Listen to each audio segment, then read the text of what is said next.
So ayun guys, kasama natin ngayon si Sir Roland. Ayan, kasama natin siya dito sa Roslund. So bali tatanungin natin siya kung ano yung point of view niya about do sa 90k na, yan, tulad ng tinanong natin kay Sarah, yung 90,000 na salary na inaalok sa mga tao na pupunta rito sa Finland. So Sir Roland, bali matagal na siya rito sa Finland guys. Siguro almost Since 1996 na ito na ako. yun guys, matagal siya dito. So bali sir, kung ikaw tatanungin, yung 90k ba na yun sa panahon ngayon bali kasi lalabas siya dito pag kinonvert mo 1.5 mga ganun less or less than kaya yung mga sabihin natin 2,000. Sabihin natin kung sasapat ba siya sa mga necessities natin dito sa mga kailangan nating bilhin or sa lifestyle natin, sir. Sa tingin mo? Sa akin, hindi kasya yun. Kung masikap ka pa rin. Kasi, magbabayad tayo dito kasi, yung 90k na yun, aalsan pa yun ng 25 to 26% tax. Yun guys, may tax kasi yun guys. Hindi naman sinabi na tax. Hindi mo sinasabi doon na tax free yun. Yes. Ipagpalagay natin, yung 90,000 na yun, maalis natin doon yung 40,000, meron pa natitirang 50,000. Yes. Ngayon, ganito, cost of living, yung apartment mo. Yes. Example. Yeah. Apartment. Magkano? Yeah. Telephone. Yes. Tubig, ilaw. Hiwala yun eh. Yun guys, marami. Hiwala yun. Ngayon, kukumpitin natin yun. Pagpalagay natin ng 50,000, magkano ang upa natin sa bahay? Ang upa sa bahay ng mga bahay na maliit lang, 60 square meter. Pagpalagay natin, pag nandito ka sa city, sa Helsinki, mga 1,000 yan. Yun guys. 1,000 agad yun, ang upa. Balang bahay. Ang rent. 1,000 tapos tubig, ilaw. Di ba, siyempre, nagtatrabaho tayo dito para magpadala sa Pilipinas, Oo. di ba? So, yung pang isa. Kailangan mo rin magpadala kasi may pamilya tayong kumakain doon. Magugutom yun pag hindi natin pinadalhan. Yes, tama guys. So, isa pa yun. Kaya kailangan budgetan mo. Yes.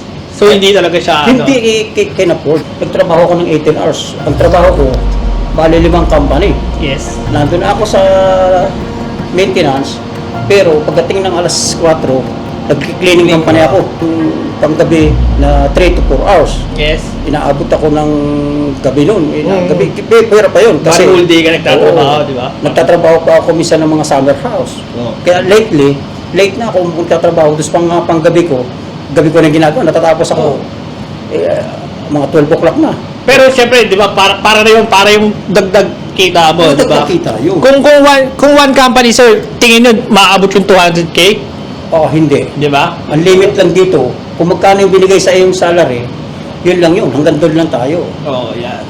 Doon lang tayo lilimit ng salary. Kasi mayroong company rito, kung sa Pilipinas, hindi sila makapag-increase ng mga empleyado, dito rin business. May tax din. May tax din yun.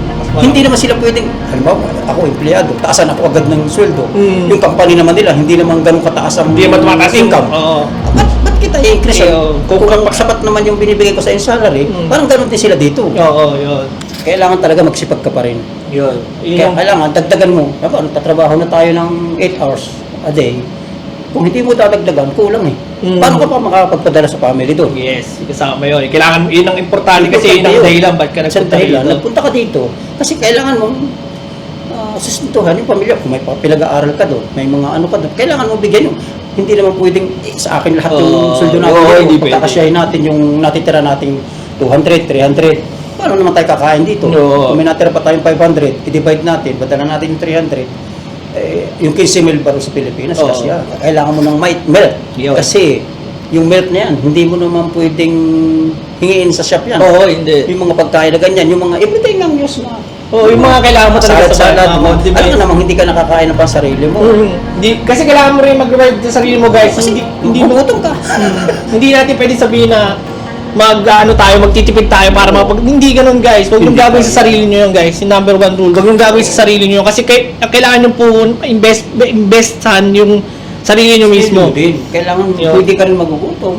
Kaya kakain ka ng tama sa oras. Kasi gutom, pag nagutom ka, pag nagkasakit ka rito, wala kang kasama, paano? Yun, guys, yung mga emergency pa. Wala ka dito ng pamilya, paano, anong gagawin natin? Pero permanent ka dito, okay. Kasi complete naman ang benefit dito ng mga hospital.